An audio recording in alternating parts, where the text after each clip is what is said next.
Okay, so what we're going to look at now is footwork. It's a really important element in the mix, and what it does is it gets us set up ready to go round the corner. So we're looking through, we're leaning the bike. Now what we're going to do is drop the pedal on the outside of the corner. If you're a little bit like me and your left and right get confused very easily, what you'll find is outside foot down is a really solid way to think about setting up for corners. There's a lot of debate about whether you should do it or not, but for us riding trails like these, having that outside pedal down and in the right place from the beginning coming through the corner is going to mean you haven't got to make those adjustments and changes later on. Yes, it does get your inside pedal up out of danger, so if there's a rock or root on the inside you're not going to catch it, but it's all about making sure that outside foot's down to set you up with a lot of real benefits. I can think of numerous benefits for getting my outside foot down, and yes, it's correct, I could go level pedal through corners. There's no real benefit to that other than it's easy. If you're a lazy rider and lazy thinker, then yeah, stick to level pedals. I'm sure you can find a trail that is full of perfect berms where your footwork won't become so important. But we don't ride in perfect berm world. We ride on trails that are natural, they're changing, they change with the seasons, and I need to do more than just level pedal to keep my grips. So let's have a think about some of those reasons why we might drop the outside pedal, apart from a rogue stump catching the one that's down, which is very rare and it would have to be pretty big. There's much more to it than that, and the first and most important one is really in maintaining traction. And then when you look at it, what you can do there is if you do go around a corner and you feel the bike sliding, you often drop your inside foot off for a bit of stability. What happens then is straight away that outside pedal drops into that position that we've been talking about. So as I lean the bike into the corner, dropping my outside pedal, even if I do lean in with my body mass slightly and don't stay over the centre line, allows me to push into that crank, and you can see my weight goes down through the centre line of the tyres and gives me more grip.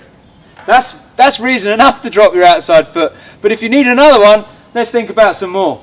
The great thing about it is with that foot down, rather than having to brake in the turn, what you can do is apply more energy to the outside of the bike. Instead of turning that energy that you need to carve the turn into heating the brakes, you're turning it into gripping the tyres and making those tyres work as hard as you paid them for. Another reason to drop your outside pedal is it gives us a little moment of acceleration. In fact, two moments of acceleration. The first one is if I pedal forward into a corner. I've done my speed control and my speed checking before a corner, but I want to accelerate through it. It's a section like any other, and I want to accelerate through sections. So as I enter the corner, I can drop my outside foot forwards and propel the bike with a last minute pedal stroke, giving me some motion. If you're riding a trail that's left, right, left, right, left, right, if you ride level pedal through corners, how do you get your motion? If I'm switching between outside pedal to outside pedal to outside pedal to outside pedal, every corner is an opportunity to accelerate the bike. And I do want to keep moving because not all trails are just downhill. Another reason to drop that outside pedal is it allows us to sink deeper into the pocket and pump through the bike. If I don't drop my outside foot and stay over the centre line, I can't sink into the pocket as far. I can't pump energy through the bike, and I can't drive the bike with that second method of propulsion, the pump, which is really important. And we're going to look at that we're going to look at that later, in fact, when we look at the sink. Another good reason to drop that outside foot, and another important reason to do so, is it enables us to twist our body mass and turn our body through a corner, which will drive the bike through the corner. If I'm level pedalled and I've got my lead foot is my right foot, I might be able to turn my hips through a corner when I'm turning left, but when it comes to turning right, my hips are fixed, so I can't get that twist in. And if you're a skier or a snowboarder or any number of motion sports, you'll know the importance of twisting your hips to create a turn. And it's the same on the bike. If I want to carve my turns, I need to be able to twist my hips. And that is much easier with one foot down. Obviously, if my right foot's down, I'm turning left, I can twist my hips really freely, and vice versa, rather than being rigidly placed with my hips central and unable to use my body mass to help drive the bike. And that hip twist really enables you to start looking through the turn, not only with your eyes, but with your body. And if you can't get your body to see where it wants to go, the bike's going to want to run out of the corner, and you're going to carry energy through the turn rather than round it. And that leads us really nicely into using that energy and that pump to take us around the corner as well.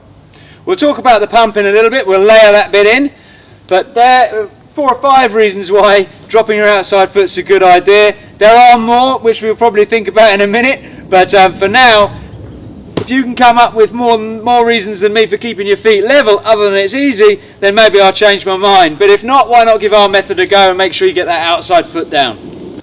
Okay, so let's look at our same simple corner again, and this time Ian's going to come in, he's going to push the bike over his hand, he's going to drop the outside foot, and he's going to look, and we'll see how that last minute drop of the foot into the apex of the corner allows Ian to get more propulsion and more speed through the corner and accelerate through the section.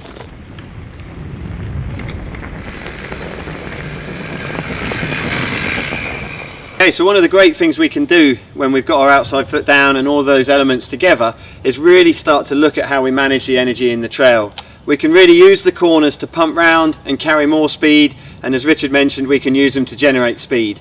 If you imagine when we look at a transition coming down and going uphill, if you spin those through 90 degrees, you then get your corners. And so just in the same way you can push through those transitions in the vertical, you can push through them in the horizontal. And that's really the key to making sure you carry good speed on the trail. It's coming in, using all of those elements to really push the bike through the corner and make sure you're carrying that speed. So another magic ingredient for cornering is pump, or the sink, as we're going to look at here. We're going to sink into the bike. As my foot drops down into a corner, there's no doubt that I gain more traction, particularly if I stay above the centre line of the tyres. As my foot drops, the bike compresses slightly. That compression doesn't need to stop at the moment my foot gets to the bottom. I can then sink down into the corner further, particularly if I've gone around the nose of the saddle and I've freed up my hips more. I can sink deeper into the pocket and start to drop my heel a little bit and pump through the corner more effectively. So let's just use this same little old corner, just adding in that little extra element of the sink, or the pump as we call it, energy management, being used to drive the bike even faster and with even more grip and even more confidence through the corner.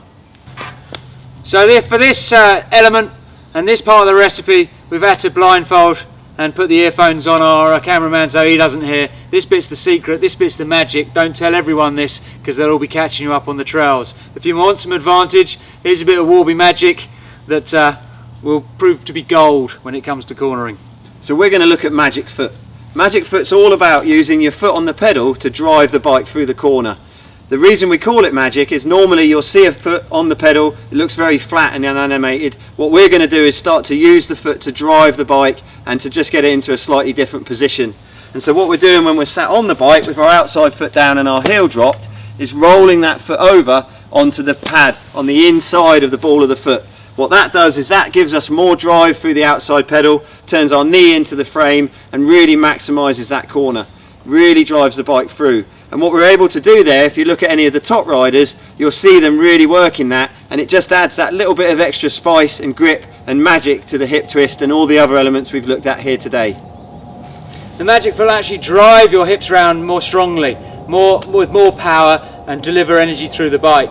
If this is my pedal and this is my foot, as I roll my foot and dip my heel, the combination is to push down, through and round the corner. And that will help you find grip when others are slipping and sliding, when the trail conditions aren't good. We need to maximise everything, and that secret ingredient will make your cornering more successful, faster, and you can hit trails with more confidence. Ingredients for tasty cornering, where we've looked at them individually, but we need to put them all in the pot together and mix them up for different types of corners. If we want to be successful through a range of corners, let's go and see how we can apply those different ingredients to the max and make sure that our cornering is king. So flat radius corner like this one here, it's a nice swooping corner, fairly easy to negotiate, but this is the type of one we want to practice on. So we're going to look, lean, twist, sink, and we're going to try and do that on an easy corner where we don't have to think about much else, because with those many elements to think about in one go, if it's too technical a piece of trail, you're not going to be able to do it first time. Once we've practiced on that, we can start to look at how it links to corners, how it affects bermed corners, and then we'll push it on and see those ingredients working together to make for a really successful cornering technique. And don't worry if you don't get them all at once. What you'll find is a little bit of a Newton's cradle technique coming in, where one element gets good, pushes out another one, that one swings back, and eventually you'll find that you get them all together. Just practice, as Richard said, on these easy corners, and then you'll find stepping it up onto the more technical ones really, really easy.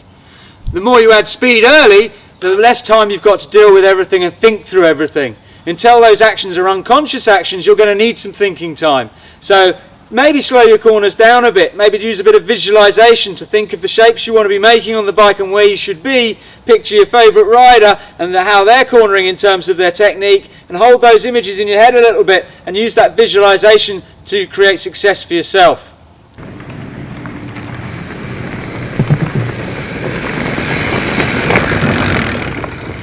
So those techniques are easy to put into practice, or more easy to put into practice when you're learning them on a simple flat radius corner where you've got lots of time to do stuff. But as we start to get better, we can start to look at how they connect together more for corners where the sections overlap. We're straight out of a left-hander into a right-hander here. And this is where that switch foot and that footwork's really going to be noticeable. So rather than cruising through level pedal like I'm driving Miss Daisy, I'm going to actually drive the bike through this corner and get a couple of pedal strokes in to boot. And if you watch Ian coming through this section, we'll watch him from behind. You can see as he comes in, he'll slam his right foot down and then switch to his left foot and then to his right foot. And we've got 3 pedal strokes in, where someone who thinks it's better to keep their pedals level will still be struggling to get any drive in the bike at all. He's also able to pump through those corners with a little bit of sink, and the tighter the corner, the harder he can pump in and the more grip he can find. So we start to make sure that the same elements that apply on a simple corner are going to apply when we start connecting corners, and as corners get tighter and sharper. So let's move on to a tighter, sharper corner, and let's look at a little bit more of that pumping the bike in and driving the bike in as we come through. Into a slightly tighter corner, or a much tighter corner here, a single corner on its own. It's probably got a later apex than the others, so we've got a lot more to do as we go through the section and apply those techniques in a bit more of a blink of the eye. Ian's going to set his footwork up early, but that's not the end of his pump and his compression into the corner and his grip. He's then going to sink and twist through and drive that bike through. Here, same techniques that we apply on the easy stuff, best practice applied up there on the easier corners. As we get tighter corners, then we can still do the same and still get the same benefits when we need them most.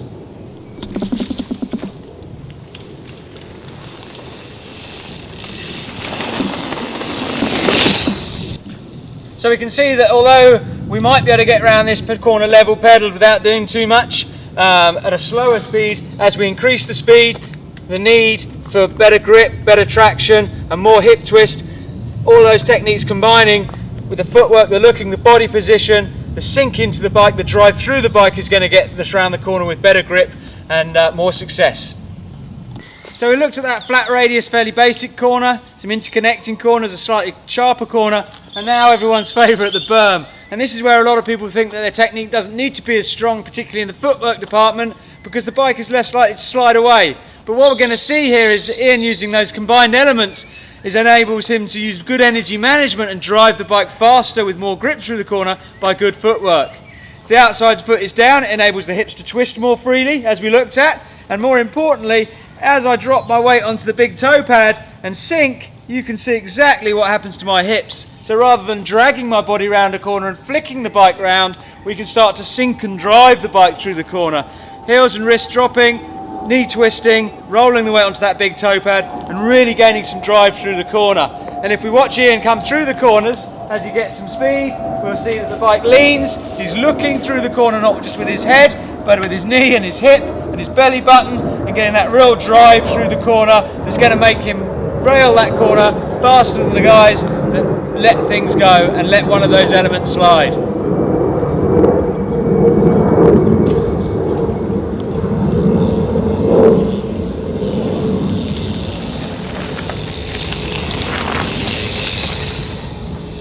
So we looked at that flat radius, fairly basic corner, some interconnecting corners, a slightly sharper corner, and now everyone's favourite, the berm. And this is where a lot of people think that their technique doesn't need to be as strong, particularly in the footwork department, because the bike is less likely to slide away. But what we're going to see here is Ian using those combined elements enables him to use good energy management and drive the bike faster with more grip through the corner by good footwork.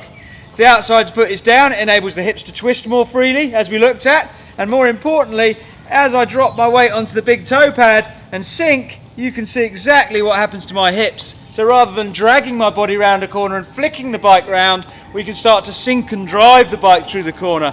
Heels and wrists dropping, knee twisting, rolling the weight onto that big toe pad and really gaining some drive through the corner. And if we watch Ian come through the corners, as he gets some speed, we'll see that the bike leans, he's looking through the corner not just with his head, but with his knee and his hip and his belly button, and getting that real drive through the corner that's going to make him rail that corner faster than the guys that let things go and let one of those elements slide.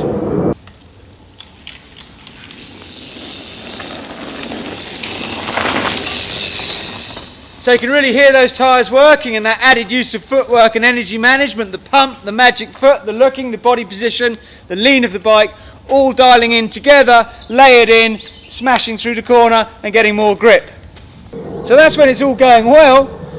There's some common faults that occur when we're cornering, and to shortcut you to success we're going to have a quick look at a couple of those. We looked at the first, which was by looking down and not looking through corners. The little flick reaction that we can get, which can lose us our grip. But there's two more real common faults that you might find happen and occur, and this is how we can cure those faults. The first one is holding your breath. It's very easy as you come into a turn to drop your head a little bit just because of the way the trail is, and then you just bring in your breath. What that does is tighten your chest and your lower back, just makes dropping back into the pocket and getting that hip twist that little bit harder. The way to get around that is as you come through the corner to breathe out and make sure as you flow through the turn you follow that through with your body and your breathing.